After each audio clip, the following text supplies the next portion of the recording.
Video ito. Okay. Mga subscribers, ngayon po siguro ganap ng alauna, no? O alauna 10 o alauna past 1 PM. Okay. Ito po nakikita po natin ito ay yung po mga may alaga ng mga aso o anumang uri ng hayop para po ma-check up at mabigyan po ng lunas at mabigyan ng mga gamot kung sakali na magkaroon ng problema at sasaksakan din po ng anti-rabies. Ngayon po na andito po yung kabarangay natin, Barangay Malinta sa Valenzuela City.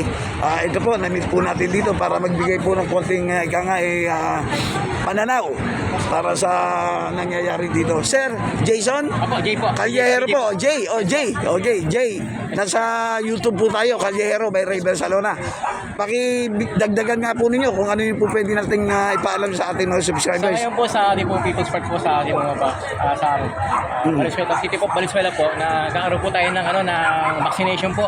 Tsaka po ng microchipping po sa ating mga buong barangay po. Microchipping, okay. Valenzuela po. Buong barangay po, kada sa buong barangay po yan. Pwede po barangay Balista, Polo or sa buong barangay basta sa Valenzuela po. Ini-implement po natin pa sa Ordinansa 131 po sa Anti-Rabies Act po ng Valenzuela po. Kailangan po natin may patupad yun. Implement po natin yun para may patupad po yung mga nakagat na aso kasi delikado po talaga ang rabies ngayon rabies po Kailangan po natin yung mga aso po natin pabukawan natin para hindi po makasagabal sa mga tao at yung delikado ba sa mga tao na nakagat ng mga aso. Sir Jay, sige po. Sir Jay, ito po bang bibigay ng assistance para sa mga nag-aalaga ng aso ng iba pang mga uri ng hayop kailan po ba nag-start ito? Sa ngayon po nag-start po to. So ngayon pa lang? Ngayon po. Okay, tuloy-tuloy na to. Po ng Valenzuela po, ng City Ordinance po ng Valenzuela po. So, sa pangunguna po ni Mayor Westpac na Valenzuela po. Ni Mayor. Nang po ng proyekto sa mga aso po na mga hindi po nababaksin at microchipping po. So tuloy-tuloy na po ito. So ngayon po magkakaroon po tayo ng mga ganitong na ganyang baka sa susunod na buwan po siguro kaya sa susunod na buwan magkakaroon po tayo para panibagong ma-vaccination. Kasi marami po talaga nating mga aso, mga alagang aso o pusa na hindi nababaksina pa po Yes. Marami pa po kaya para po na magkaroon po tayo ng sa mga tao po hindi po mga delikado sa mga pagnakagat po ng mga alagang aso sa mga tao. Opo. Sir Jason, Sir Jay, sorry meron po sana akong gustong iparating uli sa iyo, no? Since na umpisa na po ito, at hindi naman po siguro, hindi naman 70% andito na yung mga yan, di ba? Marami pa pong iba na nasa bahay, hindi po nila magawang dalhin ang kanilang mga hayop para mapabaksin dahil sa maaring sa iba't ibang klaseng dahilan, di ba? Baka po pwede, kung sakasakali na magkaroon sana ng pagkakataon na yung bang magkaroon kayo ng sasakyan na medyo nililibot yung natin, mga kalye na baka meron katuk-katukin na lang para malaman o meron silang ipa-check up na. So hindi kaya possible yun. So ngayon po kasi Sir Ray, kakaroon po tayo ng sa Facebook po. Sa may audience po namin. Magkaroon po tayo ng yung sa na pet caravan po, nagkakaroon po tayo. Ayan, yun po ibig sabihin, di ba? Malaking bagay yun, di ba? Sa buong Valenzuela po ito ng City Ordinance. So mag-i-start na rin sana yan. Opo, ngayon po nag-start na po sila ngayon. Kasi po sa Daffodil ako. Opo. Daffodil. Ayos po. Yung Daffodil po, yung tinutumbok nun, na po yung close na yun, kumbaga na yun, dead end. Opo. Baka may mapasal po kayo kasi marami rin may aso ron. Isa na ako, ang aso ko naman maliit. Pero meron malalaki aso ron. Baka makawala, makakagat. Baka ngayon pwede. Po, Sir Ray, kami po kasi yung animal control po naman ng Barangay Marinda. Sa pangunguna po ni Kapitan Buding po, Lahadya po. Yes, opo. Ngayon po, kaya po kami ng monitoring po sa mga kalsada po. Kasi gawa po sinabi ni Kaputing na ipatupad yung City Ordinance po ng Valenzuela at ng Barangay din po. Nagkaroon po ng tulad po kami, mga animal control po kami. Nalulubig po kami sa lahat ng mga sketa po. Yung mga aso po na hinuhuli po namin yan. Pusa po, hinuhuli po namin yan. Opo, sana Sir Jay, minsan mapasyalan niyo yung namin, dead end yan sa may Daffodil Street. Sige po. At ipabot niyo na rin po kay kagalang-galang na ating barangay chairman, na si Honorable Buding Balahadya.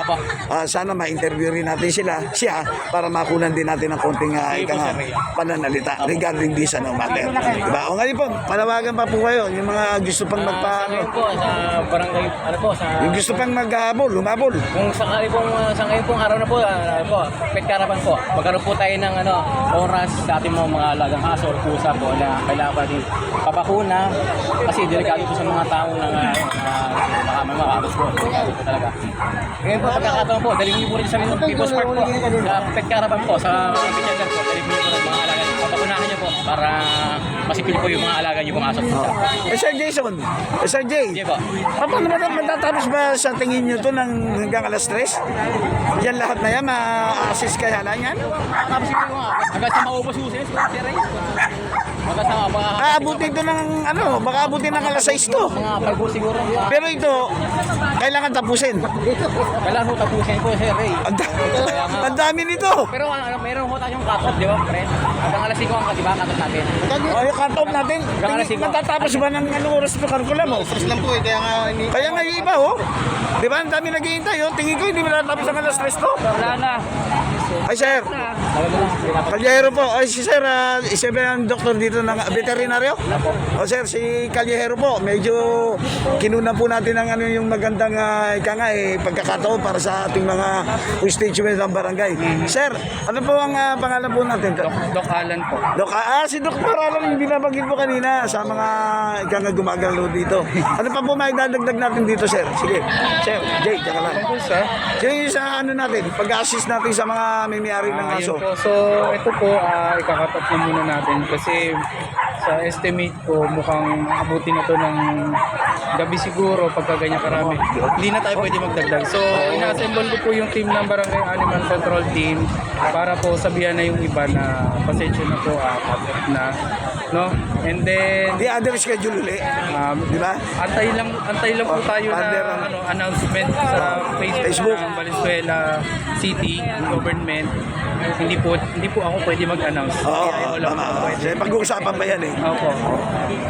Ayun. So maraming Kung ano naman po, pwede naman sila pumunta ng private clinic para magpa-update.